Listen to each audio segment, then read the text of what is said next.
Pokémon Legends Z-A is a game that will take place in the Kalos region. Except, according to the current official information, it's not set throughout the entire Kalos region like X and Y, but rather set solely in Lumiose City. Lumiose City is big.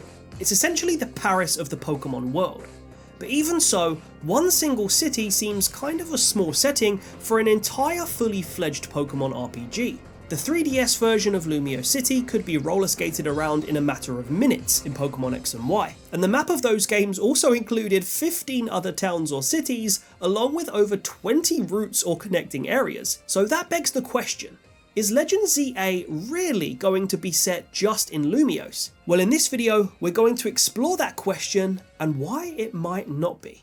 If you enjoy the video, please hit the subscribe button. Amazingly, we've just hit 5,000 subscribers, so I wanted to take a second to say thank you so much for helping me to hit my sub goal for 2024. You can also join the gang for awesome custom badges and emojis that you can use in the comments and stream chat, plus more perks, so feel free to check those out. In the first Legends game, the entire Sinnoh region was reimagined and upscaled into a much larger 3D expanse known as Hisui, and its main hub, Jubilife, was just a fragment of the game's map, portrayed as a pre-industrial village. So it's almost certain that Lumiose will get a much grander treatment than Jubilife and other big cities that were depicted in the first Legends game. Lumiose would need to be reimagined and expanded as if it were a Hisui-sized region itself, which compared to the 3DS version of it will be a drastic shift, and a city so enormous that it would almost be unrecognisable bar the major landmarks. The Legends sub-series gives you a much more single-player focused experience, at least if Legends Arceus is anything to go by, and so the immersion of the world is crucial to the experience of playing.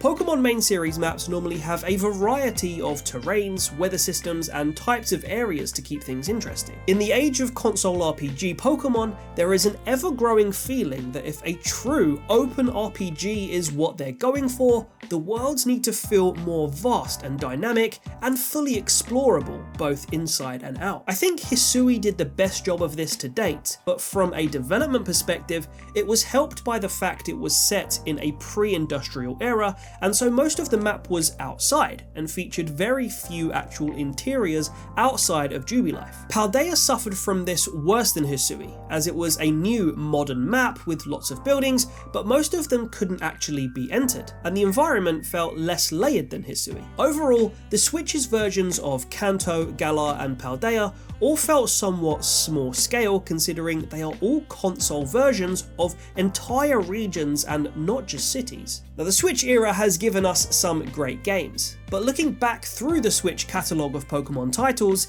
each game seems to have been a learning curve for Game Freak, as they've tried to continue upping the scale of their regions each time. More recently, they seem to be fleshing out smaller areas in much more detail, like the Blueberry Academy being just a single biome in Unova, and Kitakami being a region within the Pokémon equivalent of Japan, which already contains 4 other regions, excluding spin-off and anime exclusive regions and places like Poketopia.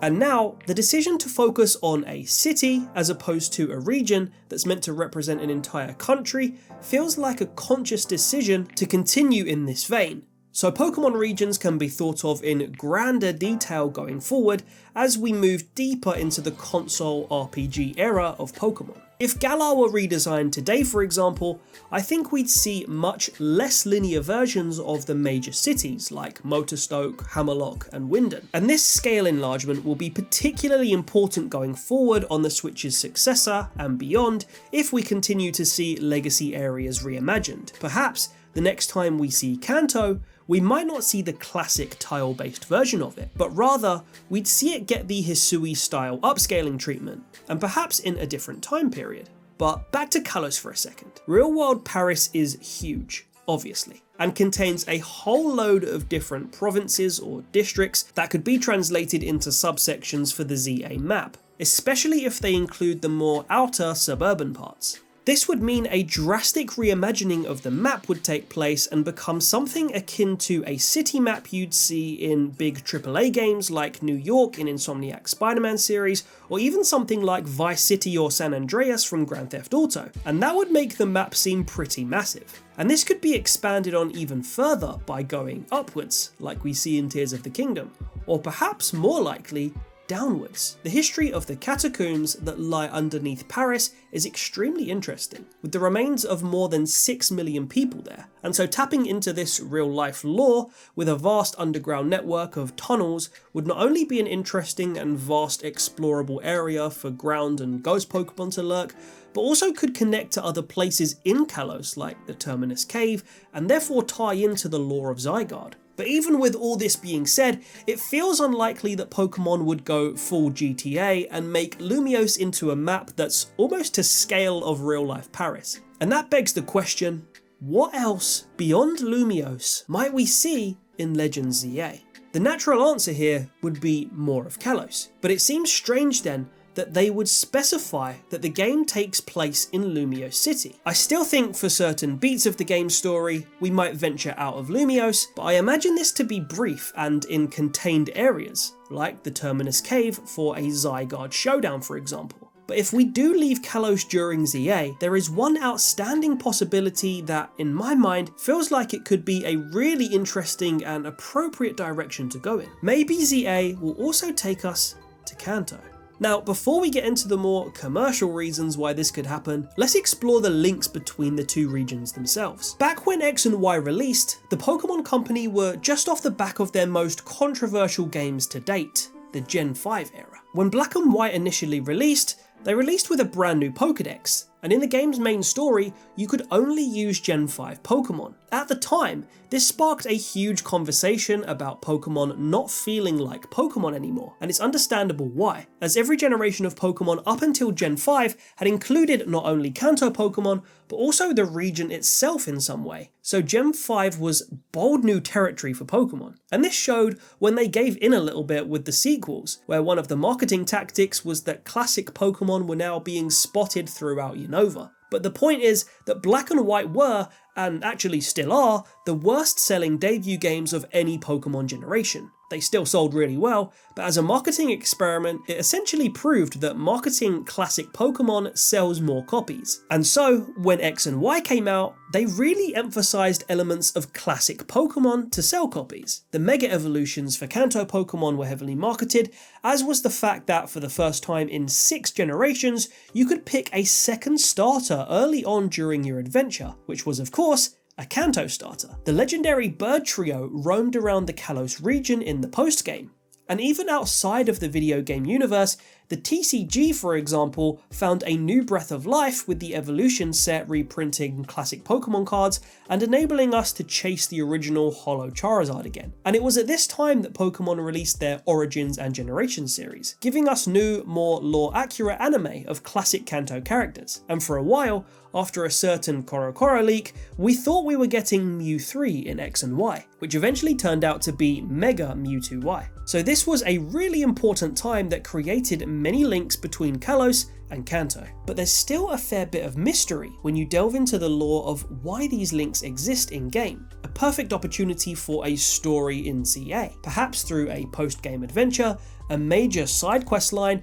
or even DLC. Firstly, why was Mewtwo in the X and Y post-game? Is that the Mewtwo, or a different one from a different timeline?